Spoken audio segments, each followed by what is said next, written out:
ఏపీలో రోజు రోజుకి రాజకీయ పరిణామాలు మారుతూ ఉన్నాయి. అయితే మనం చూసుకున్నట్లయితే దాదాపుగా వైసీపీ అధిష్టానం రిలీజ్ చేసినటువంటి మూడో జాబితాలో కూడా ఉమ్మడి కర్నూలు జిల్లా వ్యాప్తంగా చూసుకున్నట్లయితే 3 సెగ్మెంట్లలో అభ్యర్థులను మారుస్తూ అధిష్టానం నిర్ణయం తీసుకుంది. ఇదే అంశానికి సంబంధించి మనతో మాట్లాడడానికి కోడుమూరు నియోజకవర్గంలో కూడా కొత్త అభ్యర్థిని అధిష్టానం నిర్ణయించడం జరిగింది. అదే అంశానికి సంబంధించి మనతో మాట్లాడడానికి Kodumuru MLA president Sudhakar sir ఉన్నారు. సార్ నమస్తే. చెప్పండి, ఈరోజు అధిష్టానం తీసుకున్నటువంటి నిర్ణయాలు ఎలా ఉన్నాయి, ఎలా ముందుకెళ్తా ఉన్నారు?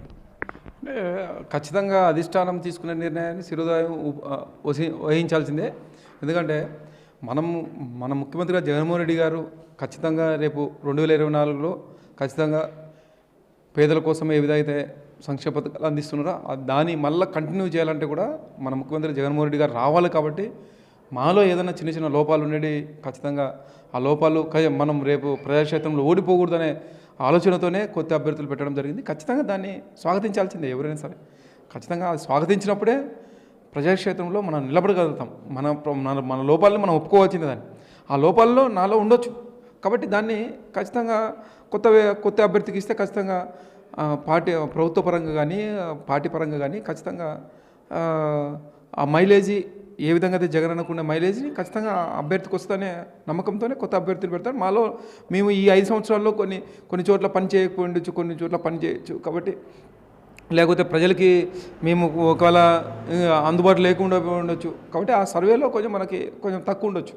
కాబట్టి దాన్ని ఖచ్చితంగా దాన్ని అయితే నా పర్సనల్గా యాజ్ ఎమ్మెల్యేగా నేను ఖచ్చితంగా స్వాగతిస్తున్నాను. దానికైతే మనం చూడొచ్చు, అంటే ఈ సతీష్ పేరుని ఖరారు చేసి అధిష్టానం కోడుమూరు ఇన్ఛార్జ్గా నియమించడం జరిగింది. అయితే స్థానికత కాదు సతీష్ అనేటటువంటి వార్తలు వస్తూ ఉన్నాయి. అంటే మీ పార్టీ క్యాడర్ కావచ్చు, మీరు కావచ్చు, ఎలా సపోర్ట్ చేస్తారు, ఎలా ముందుకెళ్తారు?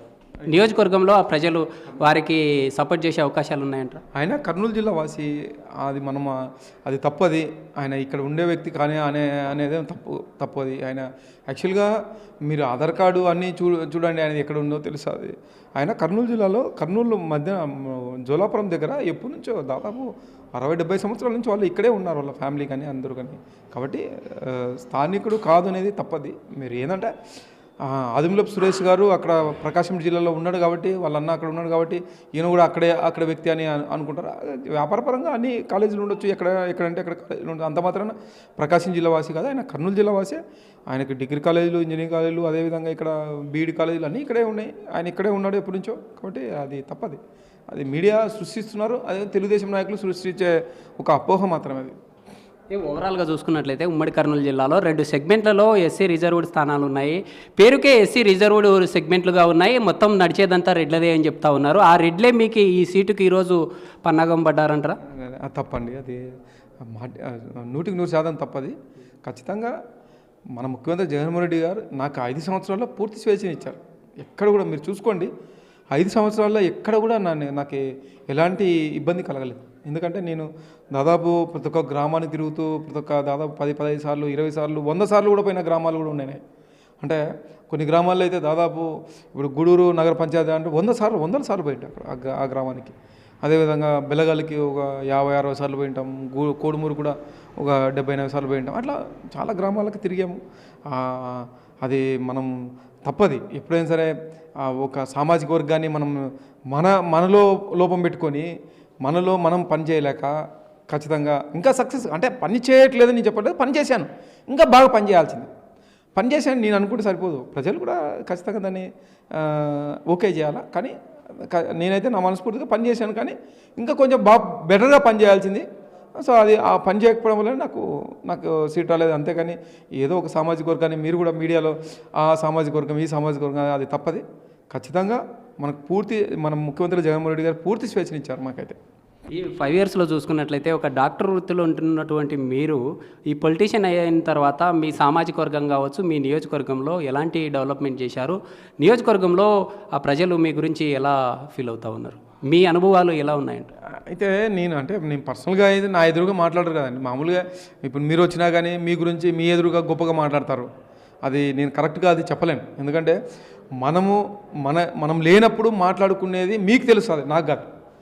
మీ ఎదురుగా ఉన్నప్పుడు పొగిడేది కాదు కదా, ఎదురుగా ఉన్నప్పుడు ఎవరైనా పొగుడతారు, అది కాదు. ఎదురుగా లేనప్పుడు మన గురించి మాట్లాడుకుంటే అప్పుడు మనకు తెలుసు అది గ్రేట్నెస్ అవుతుంది. అంతేగాని ఇప్పుడు మీ ఎదురుగా ఏం మాట్లాడతారో, సార్ బాగా మంచోళ్ళు సార్ మీరు అదే అంటారు, అది కాదు. మేము లేనప్పుడు మా గురించి మాట్లాడుకున్నప్పుడు మంచిగా మాట్లాడుకున్నప్పుడు అయితే మనం దాన్ని ఓకే చేయాలి. కానీ ప్రజలు ఏ విధంగా మాట్లాడుకుంటారు మీడియా వాళ్ళకి మీకు తెలియాలి, నాకైతే తెలియదు. కాబట్టి నేనైతే నా వరకు నేను చెప్పాను కదా, నేనైతే పని చేసుకుంటూ పోయినాను. గత 5 సంవత్సరాలు ప్రభుత్వ కార్యక్రమాలు కానీ పార్టీ కార్యక్రమాలు కానీ ఒక్క కార్యక్రమం కూడా తూచా తప్పకుండా నేను ప్రతి ఒక్క కార్యక్రమం చిన్న కార్యక్రమాన్ని దాన్ని అసలు కార్యకర్తల సాయంతో, నాయకుల సాయంతో, జగనన్న అభిమానులతో ఖచ్చితంగా నేను 100% 100% పని చేసుకుంటూ ముందుకెళ్ళాను. కర్నూలు జిల్లా వ్యాప్తంగా చూసుకున్నట్లయితే పశ్చిమ ప్రాంతంలో ఉన్నటువంటి ఈ నియోజకవర్గాలు ఏవైతే ఉన్నాయో, మీరు ఉన్నటువంటి కోడుమూరులో వాటర్ సంబంధించినటువంటి సమస్యలు కావచ్చు, లేదా వలసలు వెళ్తున్న పరిస్థితులను చూసి ఉంటారు. అంటే అలాంటి వారికి ప్రభుత్వం నుంచి ఎలాంటి సహాయం చేశారంటారు? మీరు ఉన్నటువంటి ఈ వైసీపీ ప్రభుత్వ హయాంలో ప్రజలకు ఎలాంటి మేలు చేశారంటారు? ఖచ్చితంగా నేను నా వరకు నేనైతే ఎప్పుడు కూడా రైతుల పరంగా నేను ఎక్కడైనా రైతులకు పంట పొలాలకి డ్రింకింగ్ వాటర్ లేదు, సాగునీరు లేదంటే ఖచ్చితంగా అధికారులతో పోరాడి లిఫ్ట్ ఇరిగేషన్స్ ఆన్ చేయడం కానీ, గాజుల నుంచి కూడా నీళ్ళు అందియడం కానీ, ఎల్ఎల్సి నుంచి నీళ్ళు అందియడం కానీ, ఇలాగా ఖచ్చితంంగా రైతుల కోసం సాగునీటి కోసం ఫైట్ చేశాను. అదేవిధంగా డ్రింకింగ్ వాటర్ ఎప్పుడు పడితే అప్పుడు ఒకవేళ పొరపాటున వర్షాలు లేక డ్రింకింగ్ వాటర్ ప్రాబ్లం ఉంటే ఎప్పుడు ప్రతి ఒక్క గ్రామంలో ఇమ్మీడియట్గా అక్కడున్నే కార్యకర్తలు కానీ సర్పంచులు కానీ ఎంపీటీసీలు నాకు తెలియజేస్తే ఎమ్మడే రెస్పాండ్ అయ్యి ఖచ్చితంగా అధికారులతో మాట్లాడి ఖచ్చితంగా ఎప్పటికప్పుడే తాగునీరు కానీ సాగునీరు కానీ రెక్టిఫై చేసుకుంటూ పోయాం ఈ 5 సంవత్సరాల్లో. కాబట్టి కోడుమూరులో అయితే నీకు డ్రింకింగ్ వాటర్ది సమస్య ఉంది. అది డ్రింకింగ్ వాటర్ది ఆల్మోస్ట్ టెండర్ స్టేజ్కి ఫస్ట్ టైం సెకండ్ టైం కూడా వచ్చింది. అప్పుడు కాంట్రాక్టర్ రాలేదు, ఒక 1 year బ్యాక్. మొన్న రీసెంట్ కూడా మళ్ళీ ఇంకో టెండర్ కూడా పెట్టారు. కాబట్టి అదైతే శాంక్షన్ అయితే అయింది, దాదాపు 27 కోట్లతో శాంక్షన్ అయింది.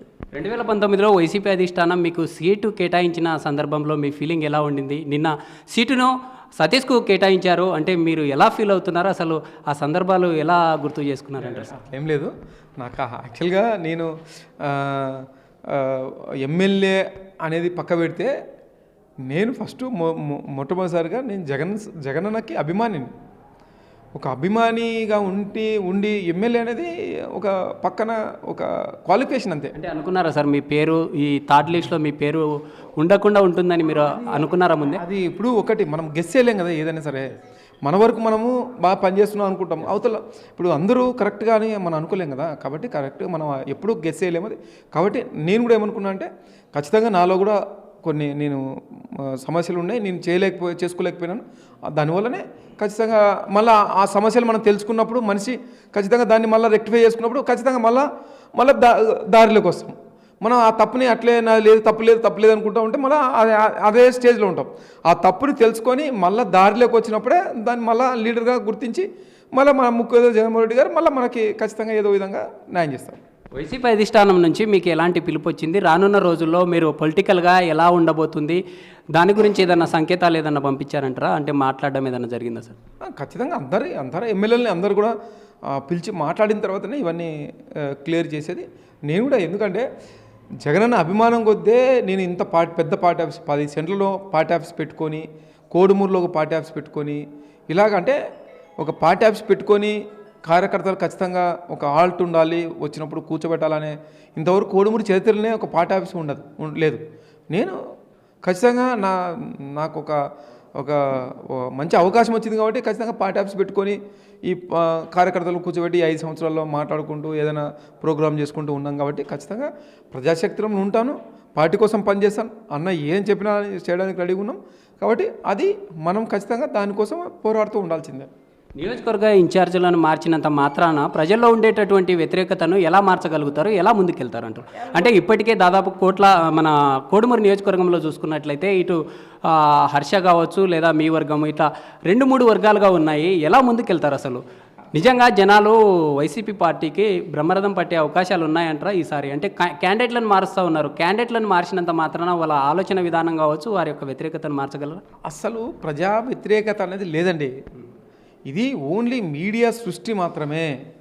సోషల్ మీడియాలో కావచ్చు, ఇట్లా ఎలక్ట్రానిక్ మీడియాలో కావచ్చు, ప్రింట్ మీడియాలో కావచ్చు, ఇది ఓన్లీ మీడియా సృష్టి. ప్లస్ ఏదైతే అసమ్మతిగా ఉండే తెలుగుదేశం నాయకులు కావచ్చు, తెలుగుదేశం కార్యకర్తలు కావచ్చు, వాళ్ళందరూ కలిసి మనల్ని ఏదో విధంగా జగనన్న ఈ విధమైన పరిపాలన తీసుకొచ్చారు, ఇంత బ్రహ్మాండమైన పరిపాలన తీసుకొచ్చారు కాబట్టి ఏదో విధంగా ఇప్పుడు నన్ను తీసేశారు, నాలో అసలు నిన్ను నుంచి ట్రోల్ చేస్తున్నారు, పార్టీ మారుతారు అని, అంటే ఏదో విధంగా, అంటే దీన్ని ఏదో విధంగా చెడుగా తీసుకుపోవాలి, అంతేగాని మన మనోభావాలు దెబ్బతింటామని ఎప్పుడు కూడా అనుకోవట్లేదు ఎవరు కూడా.